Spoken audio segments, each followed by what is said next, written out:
এখানে দেখো দুইজন বালিকা এবং একজন বালক দেখতে পাচ্ছ, তাই না? এখানে কয়জন বালক? একজন। বালিকা কয়জন?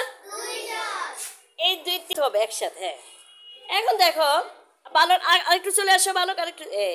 এই যে দেখো, এখন আমরা বালক বালিকাগুলো একসাথে করে ফেলেছি। এতক্ষণ আমরা দেখলাম দুইজন বালিকা একজন বালক, এখন একসাথে করে ফেলেছি। আর কয়জন হয়েছে দেখো তো? তিনজন। এটা আমরা কি করছি বলো তো দেখি? যোগ করছি। তাহলে আজকে আমরা করব যোগ। এখন কি তোমরা বলতে পারবে যোগ মানে কি? একত্রীকরণ। যোগ মানে কি? একত্রীকরণ। যোগ মানে হচ্ছে একত্রীকরণ। চলো তাহলে আমরা কিছু যোগ। সবাই বোর্ডে একটু খেয়াল করো। আমরা এই যোগটা তোমরা খাতায় লিখো। যোগ অঙ্ক করতে হলে আগে আমাদেরকে কোন গড় যোগ করতে হবে? এককের গড় যোগ করতে হবে। কোন গড় যোগ করতে হবে? এককের গড়ে এখানে আমরা দেখব এই সংখ্যার মধ্যে এককের গড় কোনটা এবং এই সংখ্যার মধ্যে এককের গড়টা।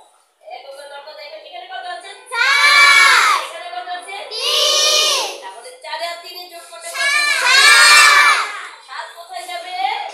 ডানে। 7 কোথায় যাবে? ডানে। এককের গড়ে যাবে। কেমন? এরপরে আমরা যোগ করব দশকের গড়। কোন গড় যোগ করব? দশকের গড়। দশকের গড় এখানে আছে 4, এখানে আছে 3। তাহলে 4 আর 3 এ কত হয়? 7। তাহলে আমরা দশকের গড়ে কত লিখলাম? 7। এখন এককের গড় লিখলাম 7, দশকের গড় লিখলাম। এখন কোন গড়টা যোগ করব? শতক। শতকের গড়। এখানে কি শতক আছে? না। এখানে আছে? 3। কত আছে? 3। তাহলে কত বসে যাবে? 3। এখন বলো তো এখানে কত হয়েছে? 377। বুঝতে পেরেছো? তাহলে এখন 2 নাম্বারটা এখানে এসে করবে। এককের গড়ে কত আছে? আর এখানে কত আছে? শূন্য যোগ করলে কি হবে? শূন্য। আমরা শূন্যকে দিয়ে যাকে গুণ করি কি হবে? যোগ করে শূন্য।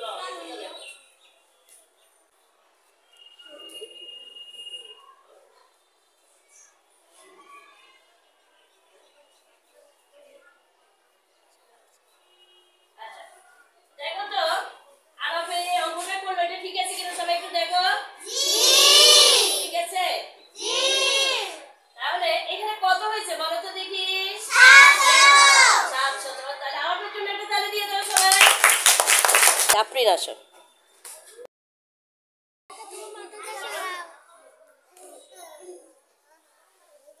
সবাই খেয়াল করবে। আফরিন যে করছে সেটা ঠিক আছে কিনা সবাই দেখো।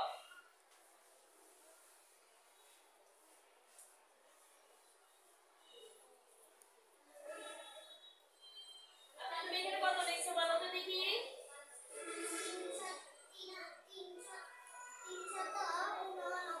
389। এটা কি ঠিক আছে? যোগটা ঠিক আছে?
এবার আমরা দেখতেছি কি তোমারটা ঠিক আছে না? তাহলে ওর জন্য একটা তালি দিয়ে দাও।